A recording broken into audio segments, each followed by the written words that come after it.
MSW Media.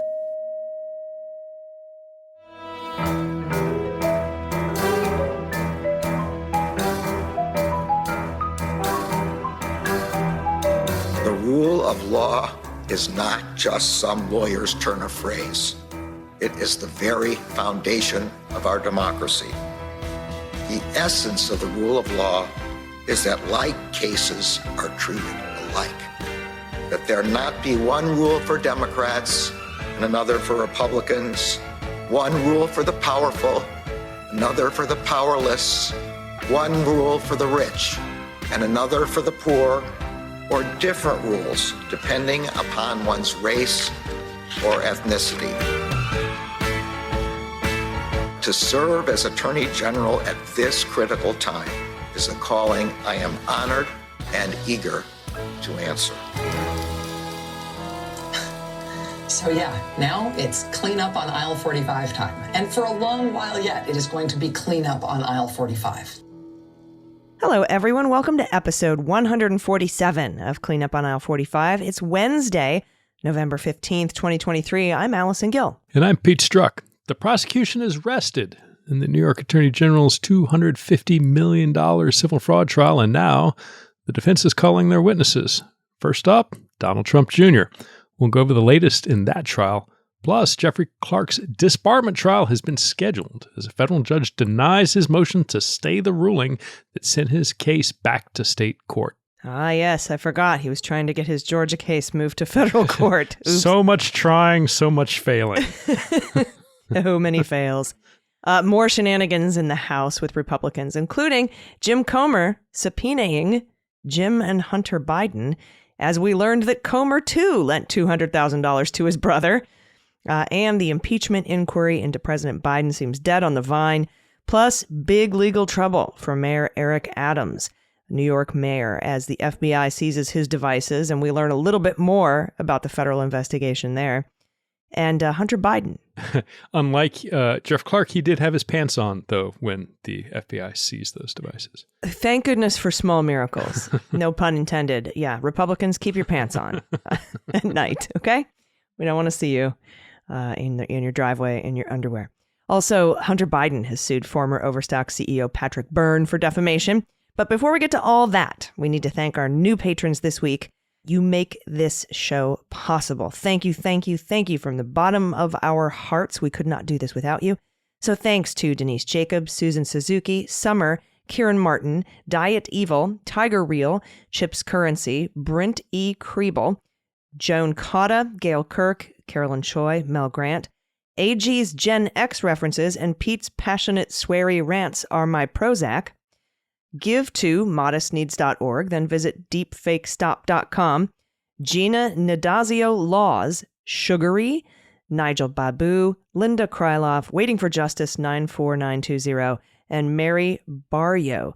Thank you so much for supporting independent journalism, supporting this show, supporting me and Pete, supporting MSW Media. We really appreciate it. If you want to join up, get your name shouted out, whatever name you type in, we're going to say. You can send it to us sign up, I should say, by going to patreon.com/aisle45pod. That's AISLE45POD. We had a really great time this past Friday. We'll talk about that in a minute, too. Thank you, thank you. All right, let's start with Mayor Eric Adams, because that investigation escalated quickly. This week. So let's talk about that, Pete. Yeah, so there's a lot going on both last week and then continuing into this week as we're taping. So from the New York Times, last week, FBI agents seized Mayor Eric Adams' electronic devices in what appeared to be a dramatic escalation of a criminal inquiry into whether his 2021 campaign conspired with the Turkish government and others to funnel money into its coffers. The agents approached the mayor after an event in Manhattan on Monday evening and asked a security detail to step away, a person with knowledge of the matter said. They climbed into his SUV with him and, pursuant to a court-authorized warrant, took his devices. Now, the devices, which are at least 2 cell phones and an iPad, were returned to the mayor within a matter of days. Law enforcement investigators with a search warrant can make copies of the data on devices after they seize them. Huh. I mean, I always carry multiple cell phones and an iPad at least around with me everywhere I go. But Pete, remind us, if you have a warrant to seize a device like a phone or an iPad, doesn't that mean there's probable cause of evidence of a crime on those devices? Yes, indeed it does. And it means it's there now. It cannot mean, well, it may mean in the past they were used in the conduct of a crime or there's evidence there, but you have to show to the magistrate, to the judge, that there is probable cause to believe that there is evidence of the crime right then and there. So at this moment, it isn't something where you can go and say, hey, there's this email back in the early spring of 2021, and, we think it still might be there. You've got to have a showing that it is present now.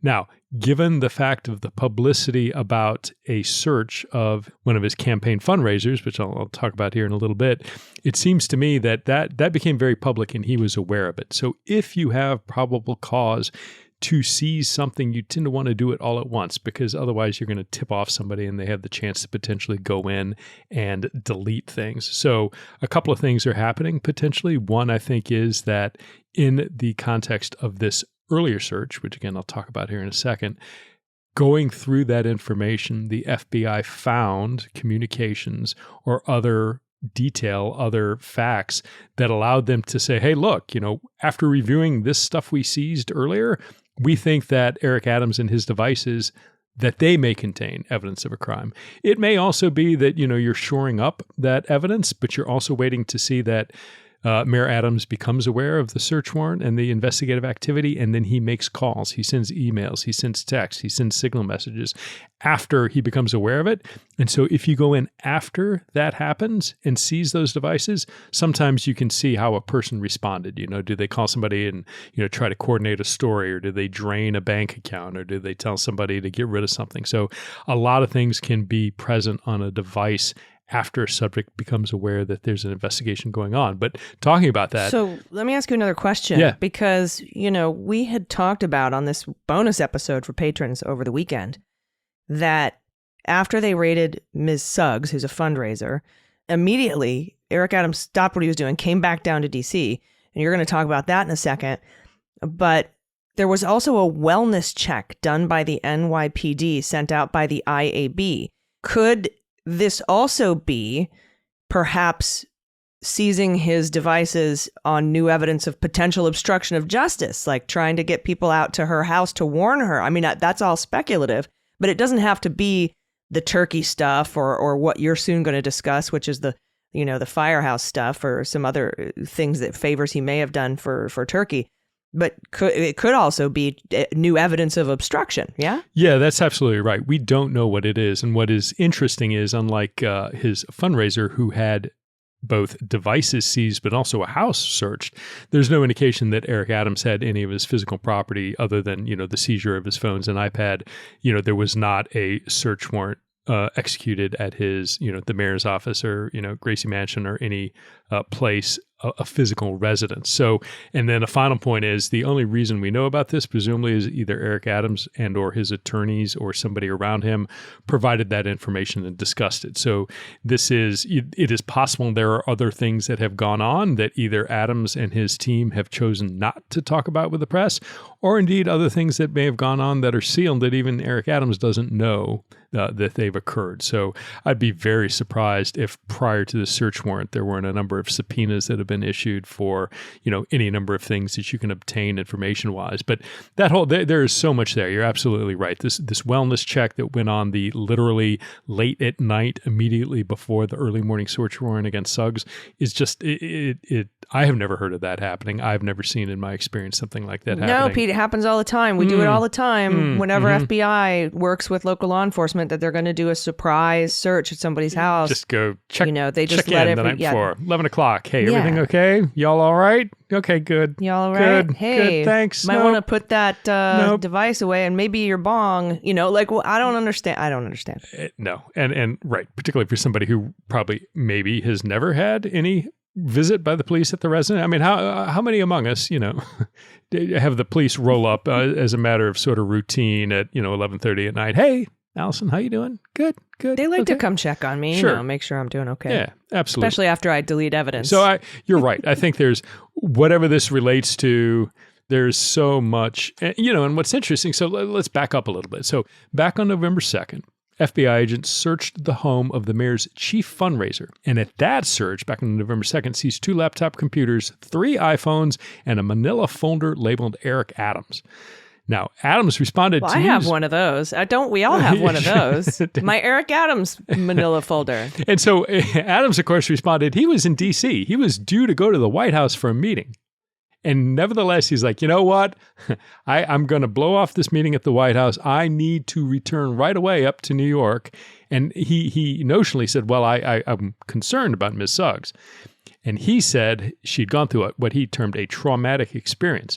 Now, the warrant obtained by the FBI to search Suggs' home sought evidence of a conspiracy to violate campaign finance law between members of Mr. Adams' campaign, the Turkish government or Turkish nationals, and a Brooklyn-based construction company, KSK Construction, whose owners are originally from Turkey. Now, the warrant also sought records about donations from Bay Atlantic University, which I'm sure everybody here is very familiar with. I found out last week, as this happened, is a Washington, D.C. college whose founder is Turkish. And that Bay Atlantic University is affiliated with a school that Adams visited when he went to Turkey as a Brooklyn borough president in 2015. Now, the warrant, which was reviewed by the New York Times, indicated authorities were looking at whether the Turkish government or Turkish nationals funneled donations to Mr. Adams using so-called straw donors, people who didn't actually donate to his campaign, but their identities were used to funnel the money of others into his campaign to get around any, campaign finance regulations and laws. Now, the question is... Now there's even more, right? Now even today, like literally this morning as we're taping, to all of you asking, well, what was in it for Turkey? Well, interestingly enough, is this... this is getting bigger and bigger, not smaller and smaller. The New York Times reported today that what it looks like is the FBI, along with the SDNY, the Southern District of New York, the U.S. Attorney's Office up in Manhattan, have been investigating whether or not Adams put pressure on the New York Fire Department to sign off on the opening of a Turkish-built, not a high-rise, not a skyscraper, very close to the United Nations. And the allegations, what it looks like according to the New York Times reporting, is that this building, which had been constructed using Turkish money, that they wanted it open in time for an Erdogan visit to the UN so he could go visit it. The FDNY was saying, no, there are too many code violations. We aren't going to open it. And the allegations are that Adams was pressuring them to do so that Erdogan could come in and, have some ribbon cutting ceremony or, get the publicity from it. So what's also interesting is, according to the New York Times reporting, the FBI interviewed at least one, possibly several New York Fire Department officials months ago, and none of that leaked. The first we're hearing about it was, the Suggs search warrant of last week. So there's a lot there, and what's becoming clear is not only this foreign connection, but starting to get an understanding of what the deal was, why they might have, if they were giving these illicit donations through straw donors, what the types of things were allegedly that they might have been getting in response, specifically allegedly Adams strong-arming New York's fire department to sign off on unsafe buildings for the benefit of a Erdogan PR event. Not only that, but in the previous New York Times reporting about the search of Miss Suggs' home, that warrant mentioned Brooklyn-based construction company KSK Construction, whose original owners are from Turkey. So maybe this has something to do with getting contracts for your Turkish buddies to build stuff. Because I was wondering why there was a construction company in there. All the rest of it made sense when you were talking about a straw donor scheme, but I was like, why a construction company? Maybe it has something to do with this this building, the fire department building. Yep. And again, we have only a very limited window into what the New York Times is reporting. A lot of what they're reporting is based on what Suggs and Adams's camp are sharing with them. DOJ, I'm fairly confident, and the FBI are not leaking, not providing information. So it may well be that there's a lot more to what they're looking at, and we just see the things that pop into the public's view. And again, keep in mind, Adams, according to the New York Times reporting, visited Turkey in 2015 when he was the Brooklyn borough president. So this relationship is easily, 8+ years old. I would not be surprised at all if the sort of expanse of, potential illegal activity or foreign influence type activity is much broader than these things we have visibility into now. But stuff is coming out. People are starting to talk, and like most things, people you hit start a getting watershed talky point when indictments start happening. That's what happens. There's no need to bring this out into the public and do what I call lube the truth, or smoke it out to make the landing a little bit easier when shit hits the fan. There's no reason to talk about this with the press if it's if you don't expect anything adverse to happen to you about it. I mean, we've seen it time and time again. As soon as people are about to be indicted or brought in as witnesses, they start kind of feeding their narrative out to the press in order to create a little bit of a softer landing space for when the bomb drops. You know what I mean? Yeah, absolutely. And I think this is just getting started. Typically these are the last steps. I mean, you work your way up. Adams is at the top of where you would want to go investigatively. The last thing you tend to do is what are called overt or alerting investigative techniques. When you can subpoena bank records or, telephone records and get those fairly quietly without alerting somebody. But when you show up and you start executing search warrants, the cat's out of the bag. So those are typically the last things. You've done everything you can in a quiet way, and now you're like, all right, now we got to go do the things that are going to make some noise. And it's and he was wearing pants. Democrats wear pants when search warrants are executed. Thank you for that. All right. After this brief break, we're going to stay in New York City. We're going to discuss the latest in the New York Attorney General's $250 million civil fraud trial. So stick around. We'll be right back.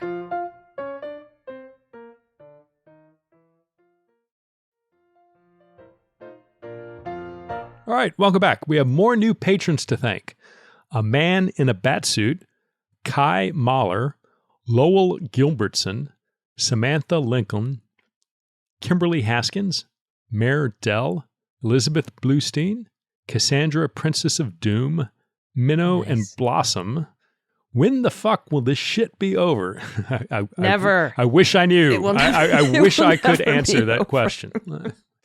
Deborah Kirby, Alicia, Saul T. Wang, Mr. Pudding, Catherine Desavedo, Anita, Lori Vancura, OT is Life, Ruth Ann Schallert Weigel, and William W. Brown. My apologies if I butchered anybody's name, but again, thank all of you for being part of the team. We simply couldn't put this together every week in the bonus episodes without your support, and it just means an extraordinary amount.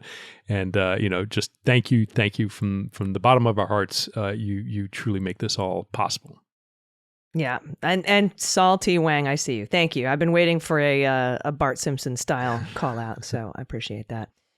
Next, on to the New York Attorney General civil fraud trial. Some highlights. When we last spoke, Trump Sr. had finished his testimony by saying he was too busy being president in 2021 to pay attention to his business. Then he was reminded he was not president in 2021. Since then, Ivanka has given her testimony. A couple other things went down, but with Ivanka, she was very soft-spoken. She had to be told to speak up a few times. She mostly didn't recall anything. And I know a lot of people were frustrated by that, but it doesn't matter. I'm telling you, it is not relevant for her purposes in that courtroom. So first, we learned Ivanka met with Rosemary Vrablic at Deutsche Bank and was able to secure some really low interest rate loans, well below the market, the going market rate. And in exchange for those very low rates, Deutsche Bank required Donald Trump to sign a personal guarantee that he could cover the principal of the loan as well as all the operating income on the properties that he was taking a loan out on. And they wanted him to attest that he had a minimum net worth of $2.5 billion. Well, Ivanka emailed a Trump Organization lawyer, and they acknowledged to each other back and forth in this email that that's going to be a problem. A $2.5 billion net worth, that's going to be a problem. Now, regardless, Donald Trump told Deutsche Bank that not only was he worth $2.5 billion, he was worth $4 billion. But it doesn't make a difference if Ivanka can't recall any of this. What matters is that by getting her on the stand, she becomes a vehicle for the Attorney General to introduce these documents, these emails, acknowledging that it's going to be hard to prove that he's worth $2.5 billion. she becomes a vehicle to introduce those documents into evidence. That's what matters, because this is a documents case. So regardless if that's kind of why all these kids are being brought up, is to just be able to get their documents, the shit they signed, the emails they sent, into evidence. So I'm glad that they're doing this because, open and shut, the judge has already said fraud has existed. They just have to prove it and prove the disgorgement, how much it's going to cost. The other 6 counts, are they going to have a receiver? Are they going to dissolve their businesses? Are they going to be allowed to operate businesses in New York for how long, et cetera, et cetera? And so just to be able to get these documents in, because this case is going to rely on the documents, there's no jury here. That is why they're on the stand. Right. And some of it, you're absolutely right. I mean, there's whatever sort of attempt to sway opinion is not going to work with the judge. There's obviously the public angle of this, that a lot of this is being done for public perception outside of the courtroom. But, that speaking of witnesses, the same day after Ivanka was done, the Attorney General's office asked Judge Engoron to block former President Trump's lawyers from calling 4 expert witnesses when they began mounting their defense, which is now underway. In a 5-page motion, the state argued that the witnesses, Stephen Laposa, Jason Flemons, Steve Witkoff, and David Miller, are what they called, quote-unquote, irrelevant and should be barred on various grounds. According to the AG's motion, 3 of them, Laposa, Flemons, and Witkoff, no longer need to be called in the wake of Manhattan Supreme Court Justice Engoron's ruling finding that Trump was liable for fraud before the trial began. Now, the 4 of them, why that's important? Because the defense lawyers submitted a list with 127 potential witnesses, though that number is likely to dwindle as the trial proceeds into the beginning of the holiday season and an expected end date around mid-December, so not for another month. We'll see if the defense, in fact, is able, if Judge Engoron allows them to call that many witnesses to take a whole nother month. But it's underway, and the defense began their case on Monday with Donald Trump Jr. Yes, and Donald Trump Jr. just is basically going through how amazing and brilliant all the properties are and how, just like he's acting like there's a jury and there's not, but, whatever. So far, Judge Engoron has not stopped it, but they're getting through about a witness a day, at least the prosecution was. So I figure they've got 30, maybe they could get 25, 30 witnesses in, but they might not even get that many. And who knows what's going to happen. We'll see. We'll fill you in because, we record this on Monday and Junior just took the stand. So we'll talk more about this on the next full episode about what happens with the defense. Also, one other fun thing that happened just this past week that I wanted to share because we all need a good laugh. When Ivanka was on the stand, the prosecutor showed Ivanka an email from her to Alan Weisselberg and other Trump org executives from December 15th, 2011. And the email said, "It doesn't get better than this. Let's discuss ASAP." Probably referring to the interest rate that Deutsche Bank and Rosemary Vrablic was going to give them. Well, Alina Habba objected to the email. She said it was never sent. I object. And the New York prosecutors contradicted that, saying it was sent. Here's the date. But then prosecutor Kevin Wallace stepped up and said, first of all, by the way, this is a real email, but this is your own document. You're objecting to your own evidence. Just so she that's why you're the judge and I'm the law talking guy. Alina Habba's like Lionel Hutz. We're going to call her Alina Hutz. She's, the Simpsons attorney who's just, horrible. Come on. Yeah. And we need more time. Well, then why did you go to the UFC fight and have a fuck Joe Biden necklace and a MAGA clutch, a bejeweled MAGA clutch. Good God, Mm-hmm. the things you find when you go shake a parking lot, legal office and the things that fall Well, they're out. very busy. He's very busy running for president, very busy with all of his things, but they're going to go to UFC. And it seems like Junior and Habba were a little closer than, close enough to make me throw up in my mouth a little bit. So, no. Yeah, and then there's going to, God knows what happens with Kim if all that goes down. But no. Didn't they break up? I don't know. I don't know the palace she's intrigue. still I don't know. screamy on her podcast, so I have no idea what is going on. Yeah, no, me neither. But we're going to keep an eye on this trial because, the projected end date, like you said, I think is December 20th or something like that, sometime around there.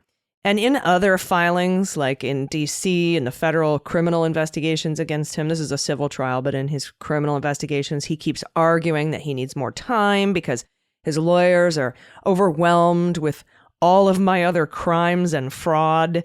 And so, it's just, and, he's using these judges against each other. He tries to get things scheduled for the same time so he can delay them both. He got caught doing it back in March by E. Jean Carroll's attorney. He was trying to play the Judge Engeron and the judge in the pyramid scheme case. That one kind of gets swept under the rug, but he's also going to trial in February, end of January for this apprentice pyramid scheme defraud thing. His trial schedule, and I will say it's going to be difficult, or at least there's going to be some acrobatics in trying to get out all these things scheduled in a timely manner. But right now, in my mind, number one most important is the March 4th DC trial date, which, we don't really talk too much because we go over this on the Jack podcast. But I thought it was really pretty amazing what Jack Smith said that he was going to prove at trial, that Donald Trump caused the insurrection and the riot is a central focus of the prosecution. And he's going to prove that basically because Trump wants that language stricken from the indictment. But I got to speak to Harry Dunn on the Daily Beans yesterday. Oh, nice. Because, Harry Dunn was the one who was like, man, you send a hitman, but you also got to get the guy who sent the hitman. You got to go after the guy who sent the hitman, not just the hitman. And to see Jack Smith say in plain language, he did this, he sent the mob, he knew they were angry and violent.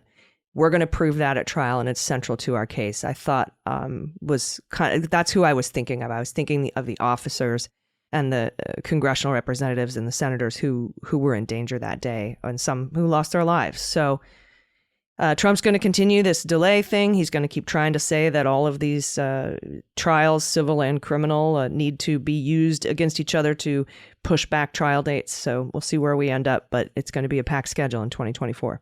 Yeah, and keep in mind, all of these legal proceedings are getting paid for by the various Magaland donors who are scraping the bottom of their pockets to give a penny, a nickel, a dime, a $10 bill here and there so they can get his legal process in all these different venues. Did you see the tweet I tagged you in today? I haven't. I've actually been off of Twitter today. It's stunning. At the end of one of his emails, he says, I know you're broke because of Joe Biden, but still you need to send me money. That's his new pitch. Unbelievable, right? Come on. Yes. And the sad thing is we have said before, the people who are going to do that are among the people least able to do that, who are probably not in a position to have an abundance of affluence and wealth, and will sit there and, wittingly or unwittingly neglect to uncheck the, yes, please make this a weekly or a monthly donation, and will continue to have their credit cards getting tagged for $5 or $10 a month until, they die, because even if Trump is gone, I'm certain they've got it set up to keep siphoning whatever last penny they can from every person out there willing to click donate. It's horrible. It just is terrible. And every time he goes to, his plane to fly down to Georgia or to fly up to New York or fly to DC or wherever the case may be, that Secret Service protection, the law enforcement protection that gets him to and from those various courthouses, all paid by you and me. Taxpayer footing the bill for all of that. So as you look at, the various photographs that he always gets around, the Trump aircraft with the law enforcement motorcade, all that effort, we're footing the bill. Yep. And we will continue to do so. So yeah, with to the patron who signed up is, when the fuck is all of this going to end? Very good question. Not soon enough. All right, it's time to make fun of the House of Representatives, the Republicans specifically, but we need to take a quick break, so everybody stick around. We'll be right back.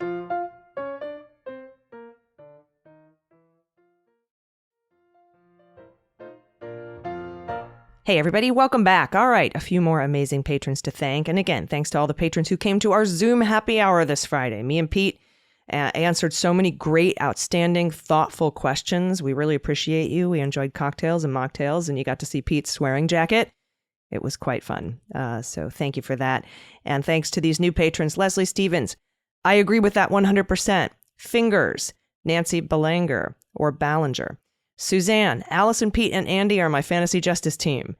Krista Ledman, Julius Parashy, Michelle Dayton, Teresa Byrne, Owen Trotter, Judith Strunk, Rachel Pizarro, Jennifer Mason, Edson, all hail Allison and Andrew Schaus. I think maybe he meant Pete, but all hail Allison and Andrew. Fuck Pete. Could be Candy. Candy, Andrew. I don't know. It's all right. It's fine. Diana Solarski, Amy and Bonnie the Red Dachshund. Awesome.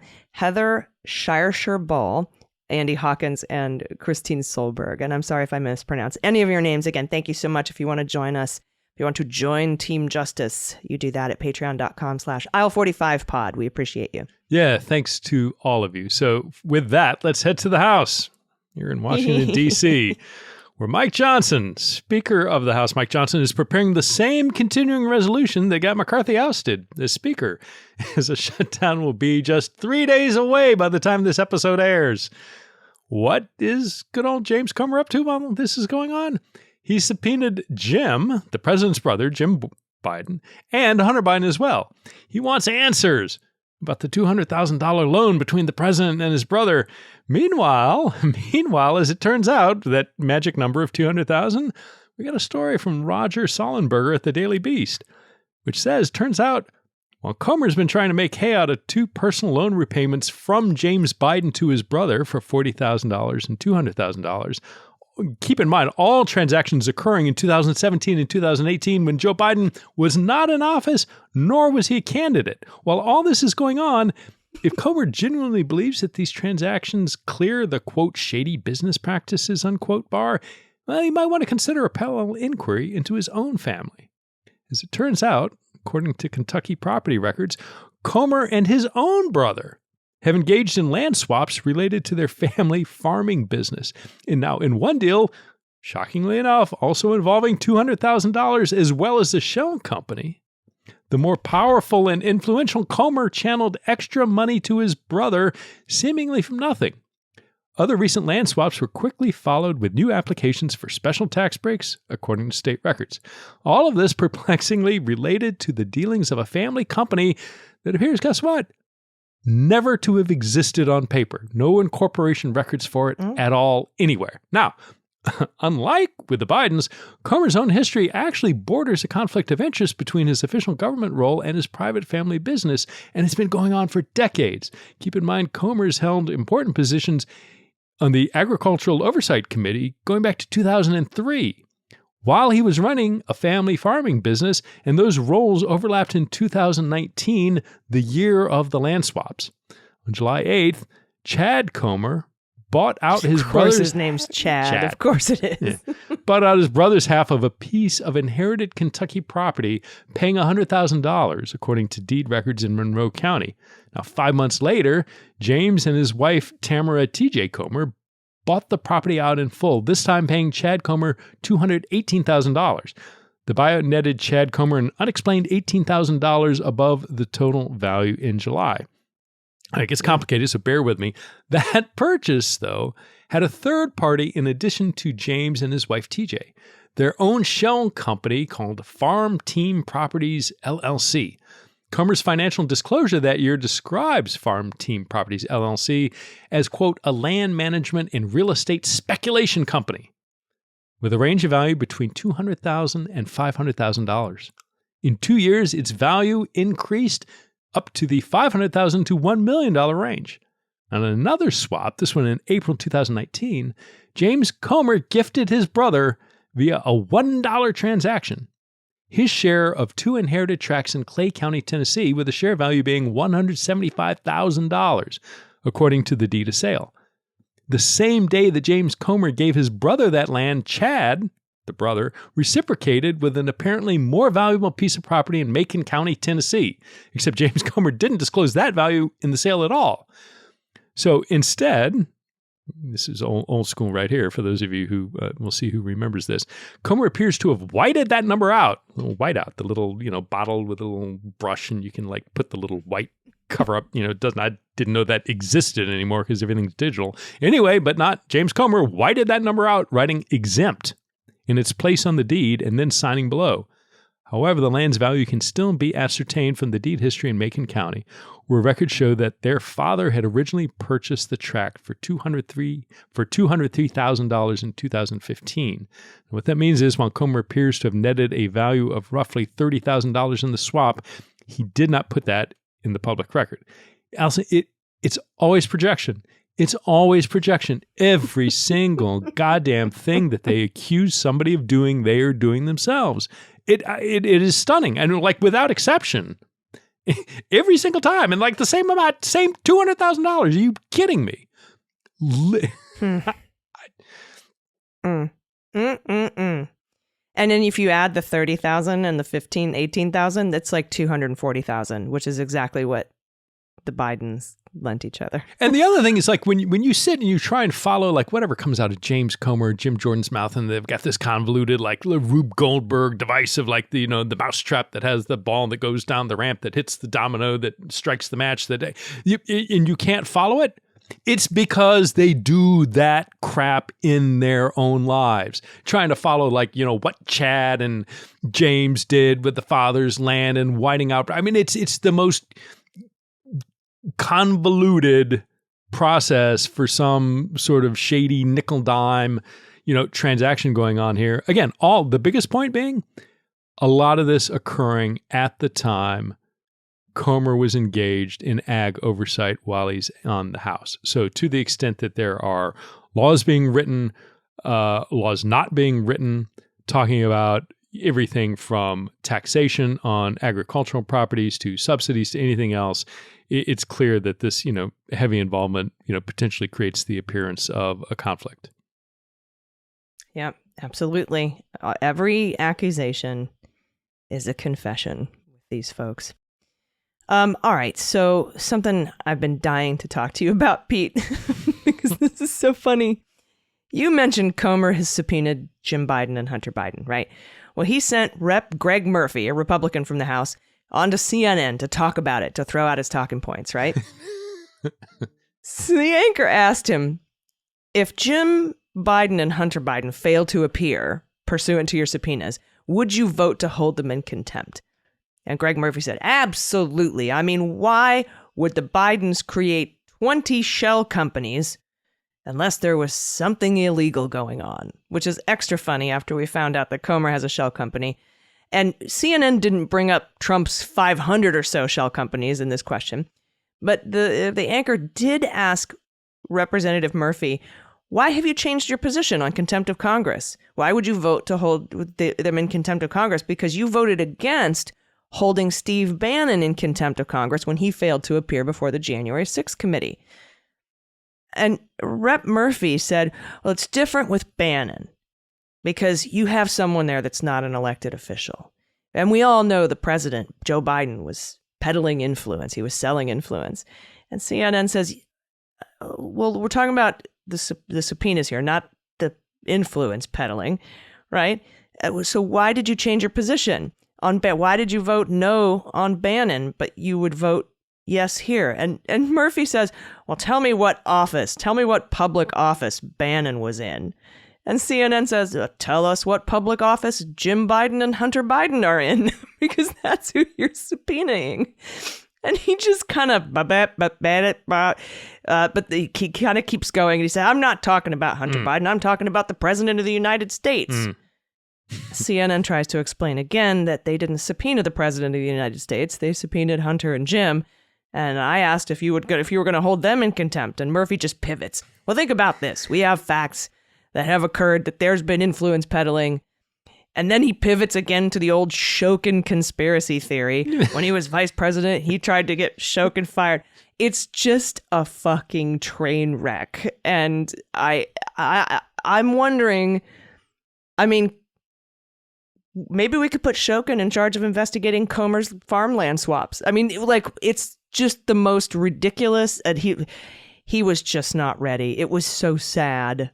But also I laughed. Yeah, well, exactly. And what was that conversation with Comer like with him? Hey, I need you to go on CNN and do me a favor, dumb it down and like say just non-defensible, non-sequitur, influence peddling, complete illogically, Shokin. illogical statements, and try and maintain a straight face as you do it. And then go in and Shokin and Jimmy Hoffa and Lindbergh kidnapping. And it's just all the... Yeah, see?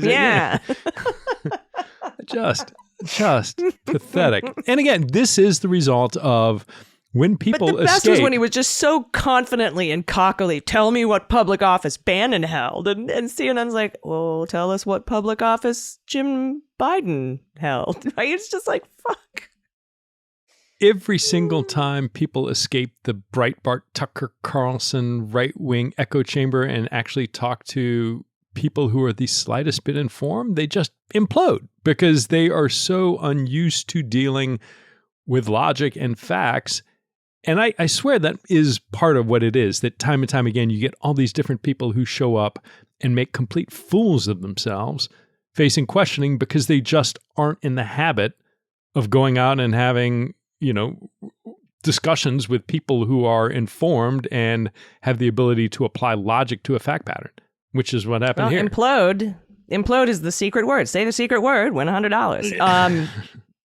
Something else is imploding. Sounds like the impeachment is going nowhere. What's going on with that? Yeah. So the Washington Post is reporting that during the 22-day fight to fill the post of House Speaker, the Republican-led impeachment inquiry against President Biden sadly gathered dust on the sidelines.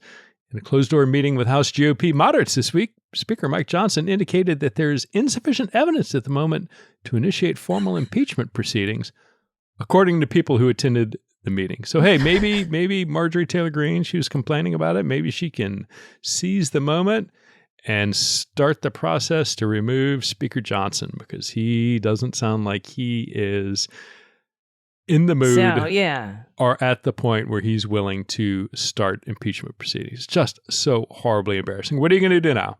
What you going to do now? Their new Speaker of the House says there's not enough evidence to start impeaching President Biden. He's going to put through a clean resolution, a CR, continuing resolution.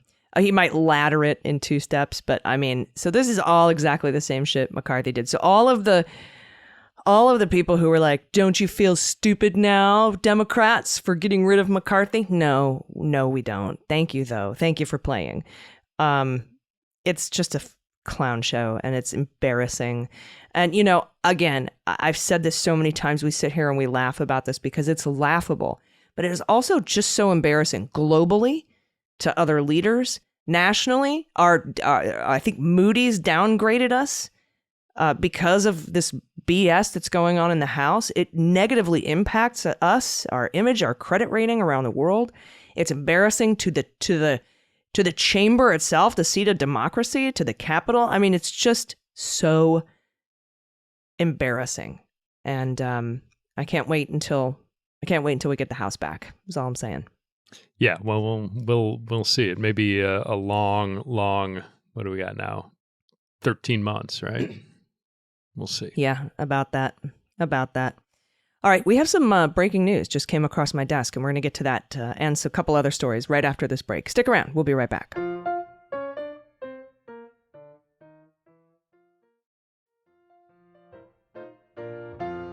Hey, everybody, welcome back. All right, time to thank our Hall of Famers. These are folks at $10 an episode or higher. You absolutely are amazing. Thank you so much for your incredible support throughout the years. And here they are. Please don't read this on the pod. We don't need a call out. Thanks for what you do.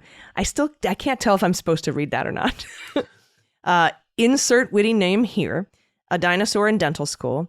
Adam Rickover's spinning corpse. Thank you. Call out to the Navy nukes. David in Brooklyn. Hi, David. Greg Crimer. I've updated my shout-out name to this. I like it. January 20, baby. Me too. Lance Buckley. And I'm fast at sex, and shame on you for your potty mouth last week. Okay, so we're going to keep changing the names. I like it. Thank you very much. Before we get to what was originally in the script here and our bullet points, Pete, I had some breaking news come over the wire here. This is from ABC. Breaking, exclusive, as part of a plea deal, one of former President Trump's attorneys has told prosecutors in Georgia that she was informed in the wake of the 2020 election that Donald Trump was not going to leave the White House, despite the fact that he had already lost the election and most of his court challenges. The revelation, along with others, came during a confidential interview with the attorney Jenna Ellis, the one she had with Fulton County investigators. ABC News has obtained portions of these videos of the proffer sessions of both Ellis and Sidney Powell, two attorneys who aided Trump's efforts to overturn the election. The videos, for the first time, reveal details of what they have told law enforcement since agreeing to cooperate last month. Ellis, in her proffer session, informed prosecutors that senior Trump White House official Dan Scavino told her the boss would refuse to leave the White House despite losing the election, and alluded to two other instances she said were relevant to prosecutors, but appeared to be prevented from disclosing those in the video portions obtained by ABC due to attorney-client privilege, which hindered portions of her proffer. Now, Powell explained to prosecutors her plans for seizing voting machines nationwide, and claimed that she frequently communicated with Trump during her efforts to overturn the 2020 election, though both now claim she was never his attorney. Powell reiterated the false assertion that Trump won the election, but acknowledged in the video that she didn't know much about election law to begin with. We're going to go deeper into this story as it develops, as you're probably going to see it quite a bit over the ensuing days, probably starting the day before this episode drops. But I wanted to get that out there and give you the heads up that that's what we can expect and what we will probably be covering more robustly on next week's episode. So there it is. What do you think? Don is going to wish he paid for Jenna's legal fees. I tell you what, that's and what's interesting too is like clearly a lot of this is directly relevant to Jack Smith and the federal case. A lot of it, to the extent it implicates statements of others like Scavino, is relevant to Jack Smith. And so... Right, and that mention of the nationwide, right? I was like, oh, bing, bing, my Jack Smith alarm went off. Right, but yet I am still, in fact, crazy Sidney Powell, and I believe that, there was all these, crazy things, but I don't know much about election law. So it is... Again, to the point of... You'll see my sanctions in Michigan. Yeah. Well, we say a lot, we only have a small window into what Jack Smith knows. In fact, and probably a lot of the things that, Fulton County and Fonnie Willis and her folks know, that these were information that came out during these proffer sessions that were taped and were part of, formed part of the plea agreement that they would testify to these things. So it's tremendously helpful in Fulton County, but it's also pretty darn helpful in from a federal perspective too. That if Trump it was well known that he wasn't leaving, well, that's great. Let's lock those people in the grand jury, and may well have already locked in those statements in the grand jury. Whatever Scavino testified to up in D.C., those things are all on the record now. So when you have people who are corroborating statements, that's why if you went in and lied to the grand jury, you can get found out. So my assumption is, for the most part, people have gone in and been truthful, and there's a lot of information in the hands of the special counsel along the lines of things like this that we just have no idea about yet. Yeah, I mean, that you had plans to not leave the White House. I mean, that's some pretty intense evidence toward intent, especially when you think about that Jack Smith filing where he says, look, he sent the angry rioters to the Capitol with the intent of obstructing the electoral count. If you've got somebody saying he was never going to leave and he told me that, I mean, that, when Jack Smith says, I'm going to prove the intent there, that could be part of it. Those kinds of testimonies could be part of that case. So really explosive stories. We'll cover them more in depth, as I said, but we do have a few more stories here to get to. Yeah, so let's bounce back to Hunter Biden. Hunter Biden is suing former Overstock CEO Patrick Byrne for defamation, accusing the former retail industry executive and Maria Butina associate of falsely claiming that he sought a bribe from Iran. Biden claims Byrne made false statements in June when he claimed Biden had contacted the Iranian government and offered to have his father unfreeze $8 billion in Iranian funds in exchange for an $800 million bribe. The complaint claims Byrne reposted his allegations in October on X, the platform formerly known as Twitter, to his roughly 290,000 followers. Quote, these claims... Sad. My followers are much bigger, much huger. They come to me with tears in their eyes. 290,000 sad. These claims are complete nonsense, the suit alleges. Quote, to falsely accuse Hunter Biden of engaging in these criminal acts is not only reckless and baseless, but utterly outrageous and despicable, and it constitutes defamation per se. The complaint alleges that Byrne, quote, has been told that his allegations are false, that they are causing serious harm to Biden, and that they should be retracted immediately. Rather than retract, however, Byrne has doubled down, unquote. The lawsuit seeks general and punitive damages as well as for Byrne to cover Biden's attorney's fees and costs. Great. Good. Patrick Byrne has danced on the defamation line for so long. I'm very glad that Hunter Biden has brought this case, and I wish him Godspeed and success. I think, Patrick Byrne kind of got shooed away from Overstock. I do think he has more money left than, say, Mike Lindell, the lumpy pillow guy, does, but whatever's there, I hope. Don't you call my pillows lumpy. Do not call my pillow. Don't you do that. You can seize my phone at a Hardee's, but you will never call my pillows lumpy. You hear red me? in the face and shaky talking about my... What a great guy to Depo. Yeah. Super friendly. Also, another story, Minnesota Supreme Court on Wednesday rejected an attempt to keep Donald Trump from the state's GOP primary ballot based on the 14th Amendment's Section 3, an insurrection ban, but said the challengers can try again to block him from the general ballot, the general election ballot, if the former president wins the Republican nomination. So the court explains, everybody kind of freaked out about this. It's just not ripe yet. The court explained that an individual party's nominating process is not subject to Section 3 of the 14th Amendment. It's not the place to invoke this. So it's just not ripe yet. So it was dismissed without prejudice. And they, try again for the general election ballot, because individual parties' nominating processes are kind of a private thing, not like private, but, they're up to the party. They are basically saying Section 3 of the 14th Amendment would apply only to the general election ballot. So we'll keep an eye on it. I'm assuming it will be refiled when it is ripe. Yeah. And then talking about dismissed motions, let's go to the one-man walking dismissed motion, Jeffrey Clark. Former DOJ Attorney Jeff Clark will face disciplinary proceedings beginning in January 2024 over his efforts to help Donald Trump overturn the results of the 2020 presidential election, the board overseeing his professional misconduct case ruled Tuesday. The D.C. Bar of Disciplinary Counsel filed ethics charges against Clark way back in July 2022. Those proceedings had been paused for several months.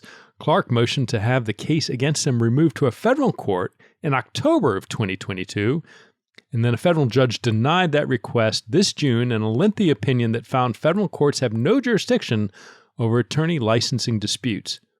Womp womp. Yeah, so sad. The specification of charges said that Clark violated D.C. Rules of Professional Conduct 8.4a and c, which are, quote, in that respondent attempted to engage in conduct involving dishonesty by sending the proof of concept letter containing false statements, unquote. And Rules 8.4a and d, quote, in that respondent attempted to engage in conduct that would seriously interfere with the administration of justice, unquote. The so-called proof of concept letter is the draft Clark compiled that would have urged legislatures in states where Trump lost to, quote, send an unauthorized slate of electors to Congress, unquote, according to the ethics charges. All this is such a sad, low state of the man who quite possibly would have been Donald Trump's attorney general. And who knows, may play some role in a future Trump administration should the apocalypse arrive and we be faced with that in the future. Call us when there's an oil spill. Yeah. Jeffrey. Best. And remember how Clark wanted this Fulton County charges removed to federal court as well? He wants everything to go to federal court. And he was denied. We knew that, right? They denied Meadows. They denied him. They denied the fraudulent electors because the fraudulent electors were like, we're federal officers because we're electors. No, sorry. Well, he asked for a stay. Judge Jones is the federal judge down there in Fulton County. And he said, can you stay your order sending me back to state court? And Judge Jones said no. That happened this week, kind of flew under the radar.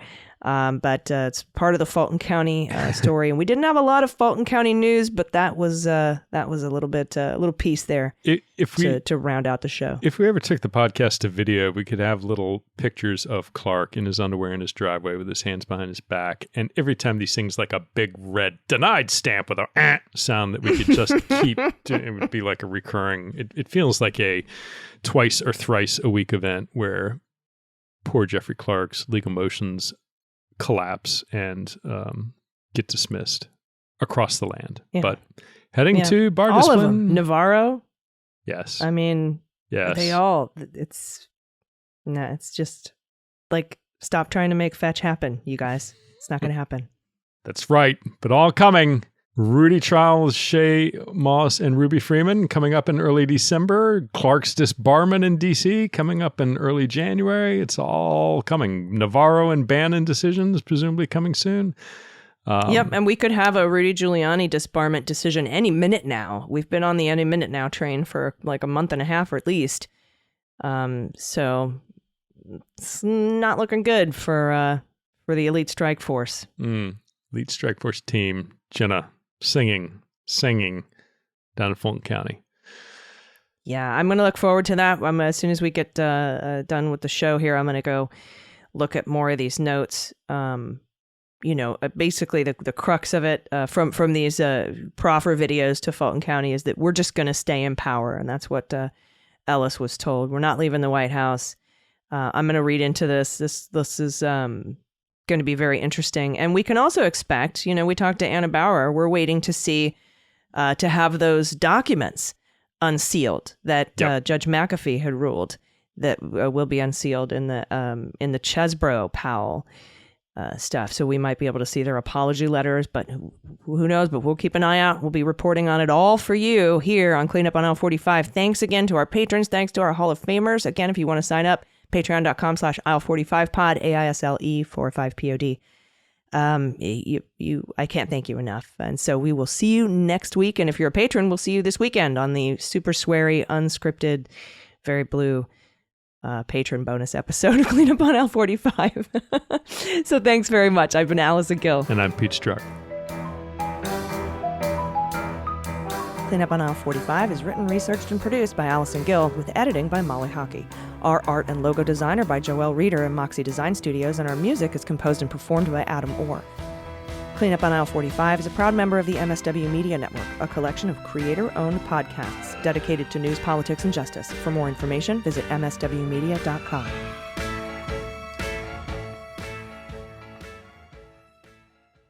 MSW Media.